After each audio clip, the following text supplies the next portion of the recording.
était ivoirien, il n'aurait pas le problème qu'il a au Cameroun. Exactement. Très bien. On termine avec vous, André.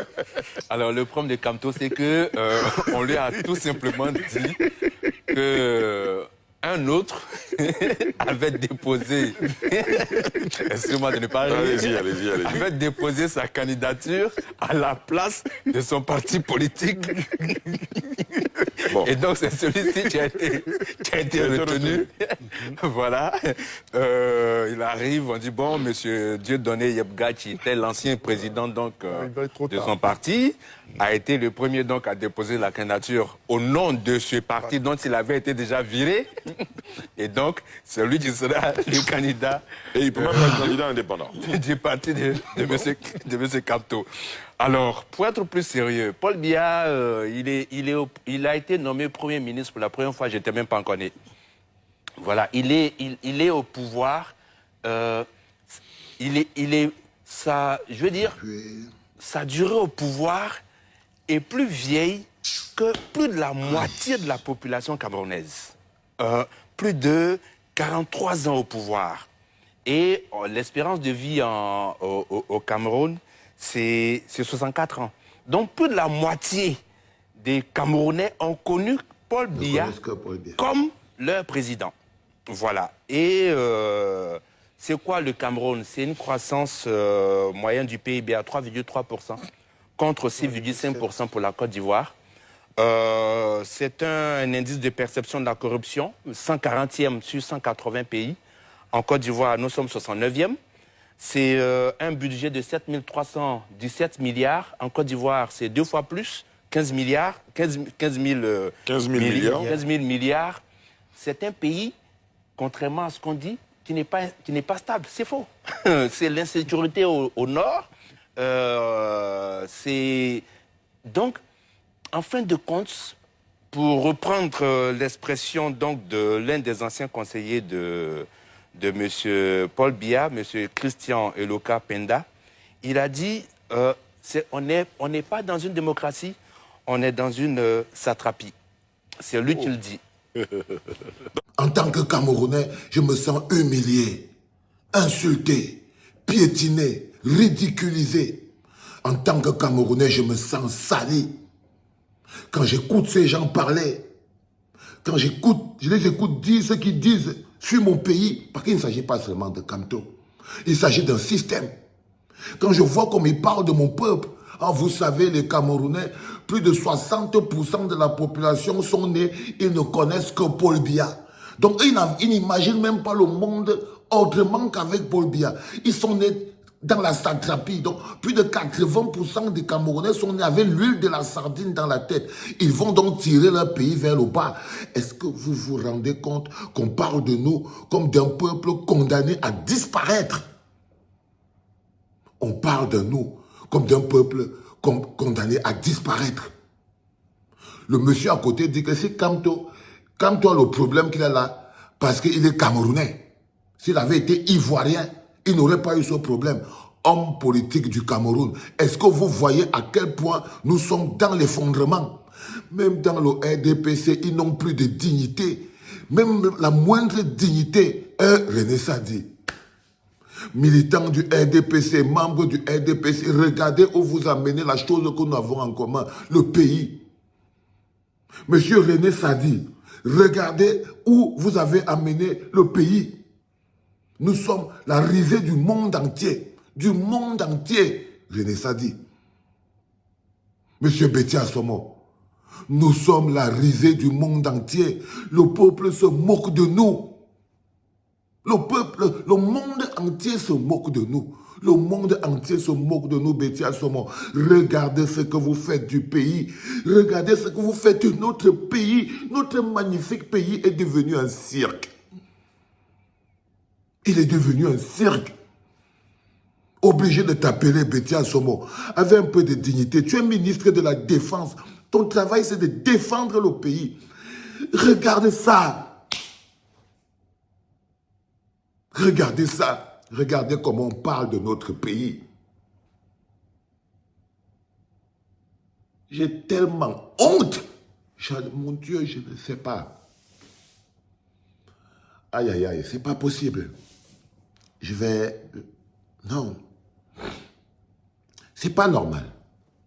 C'est pas normal. Nous sommes un peuple, nous sommes un pays. On ne peut pas être réduit à ça. On ne peut pas avoir totalement été réduit à ça. Non, les gars,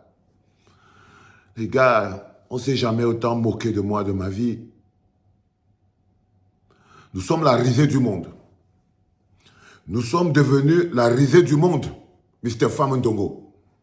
Nous sommes devenus la risée du monde, Grégoire Orona. Grégoire Orona, voilà où vous avez amené le pays. Voilà la perception qu'on a du pays. Parfois, vous vous levez, vous parlez de la Côte d'Ivoire. Là, ce monsieur vient de faire une petite comparaison.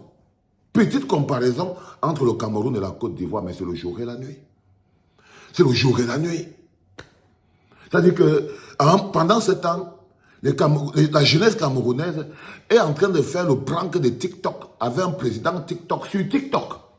C'est-à-dire qu'il y a toujours un moment où le gouvernement crée ce qu'on appelle la zizanie, la destruction. Là maintenant, l'enjeu principal, c'est qu'au lieu que la jeunesse soit mobilisée pour dire enough is enough, ça suffit, ils sont devenus eux-mêmes les acteurs de la grosse distraction. Là maintenant, il y a une espèce de candidat sur TikTok. Je ne sais pas ce qui se passe dans mon pays. Je n'en sais rien. Je ne comprends rien. Je ne vois rien. J'ai l'impression qu'on est perdu. J'ai l'impression que notre peuple s'est perdu. Notre terre s'est perdue. On a perdu la route. On a perdu le chemin. On avance dans l'obscurité. Le pays avance dans l'obscurité. On n'a pas de direction. On n'a pas de direction. Mais il n'y a que le peuple qui peut stopper ça. Mais où est le peuple? Où est le peuple? Le peuple lui-même ne connaît pas la honte. Comment un peuple qui n'a connu que Paul Biya peut même se dresser contre Paul Biya? Ils ne connaissent rien d'autre. Comment un peuple qui est même né sous Paul Biya, qui n'a que grandi sous Paul Biya, peut même aspirer à quelque chose d'autre? Ils n'ont pas connu rien d'autre. Quand on dit il y avait quoi avant, ils ne connaissent pas. Ils ne connaissent pas. On dirait que c'est une condamnation divine. Un peuple n'a connu que Paul Biya. Quand le type parle, il vous explique pourquoi, même vous les Camerounais, vous êtes devenus les acteurs de votre propre ridicule.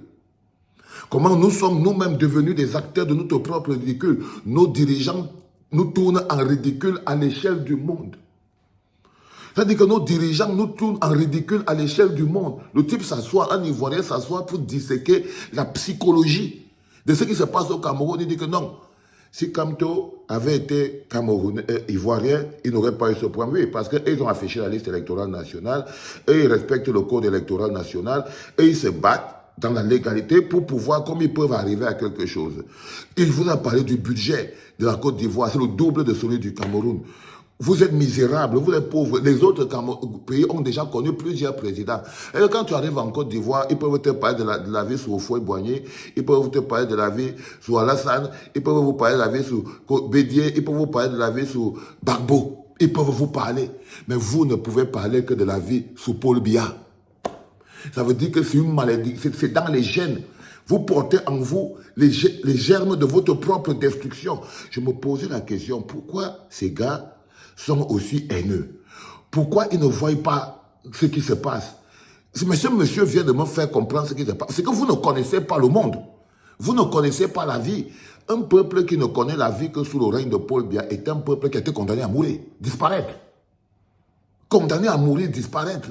Parce que vous ne voyez pas comment on se moque de vous. Vous ne sentez même plus la honte. Un peuple qui est né sous le régime de Paul Biya, la première chose qu'il a perdue, c'est l'honneur. Génération 82, totalement déshonoré. On joue notre pays sur la corde des candidats que vous voyez eux-mêmes qu'aucun d'eux ne mérite de diriger ce pays-là.